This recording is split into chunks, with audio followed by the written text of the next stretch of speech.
নমস্কাৰ, মই ডক্টৰ মাধুৰ্য মোহন বৰা। মোৰ এই ইউটিউব চেনেললৈ আপোনালোকক স্বাগতম জনাইছোঁ। আজি এই ভিডিঅ'টোৰ বিষয়বস্তু হৈছে আপোনাৰ বমিৰ সৈতে মূৰৰ বিষ।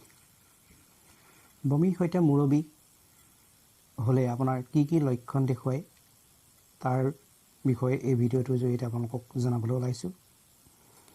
এই লক্ষণসমূহ এনেদৰে হয় যে ৰাতিপুৱা আপোনাৰ টোপনিৰ পৰা যেতিয়া আপুনি উঠিব বা উঠাৰ সময়ত বিষ যদি মূৰৰ বিষ এটা আৰম্ভ হয় কঁপালত লাহে লাহে আৰু লাহে লাহে ই গৈ পেলাই মূৰৰ পিছফালে বিয়পি পৰে। বিষটো আপোনাৰ কি হয় খুব বেছি হৈ যায়, লাহে লাহে মূৰৰ বিষটো লৰচৰ কৰিব নোৱাৰা হয় আৰু অত্যন্ত উকালি আহে আৰু আপোনাৰ প্ৰচুৰ পৰিমাণে বমি হয়। বমি হয় কিছুমানৰ আৰু বমি কিছুমানৰ আহোঁ আহোঁ কৰে। ৰোগীজনে নিজকে আপোনাৰ খুব দুৰ্বল অনুভৱ কৰে আৰু এনেকুৱা অৱস্থাত কি হয়, আপোনাৰ ৰোগীজনৰ পায়খানাটো যথেষ্ট টান হয় আৰু পাচাবৰ কালাৰটো চেঞ্জ হয় আৰু কিছুমানৰ ৰোগীৰ পাচাবটো আপোনাৰ যথেষ্ট পৰিমাণে হয়। কোনো বস্তু খাবলৈ মন নাযায়, মুখত আপোনাৰ অনবৰতে টেঙা উগাৰ আহে আৰু পিছলৈ লাহে লাহে আপোনাৰ তিতা পানী ওলায়।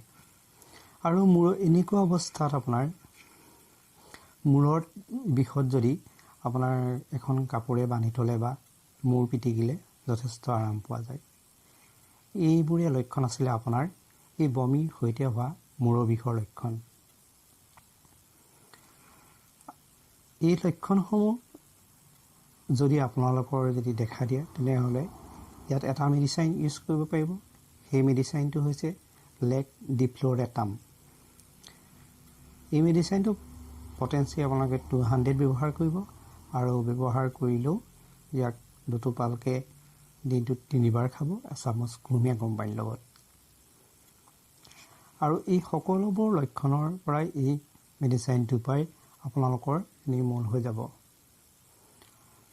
মোৰ যদি এই ভিডিঅ'টো আপোনালোকে চাই ভাল পাইছে তেনেহ'লে লাইক কৰিব, কমেণ্ট কৰিব আৰু চেনেলটোক ছাবস্ক্ৰাইব কৰিবলৈ নাপাহৰিব। ধন্যবাদ।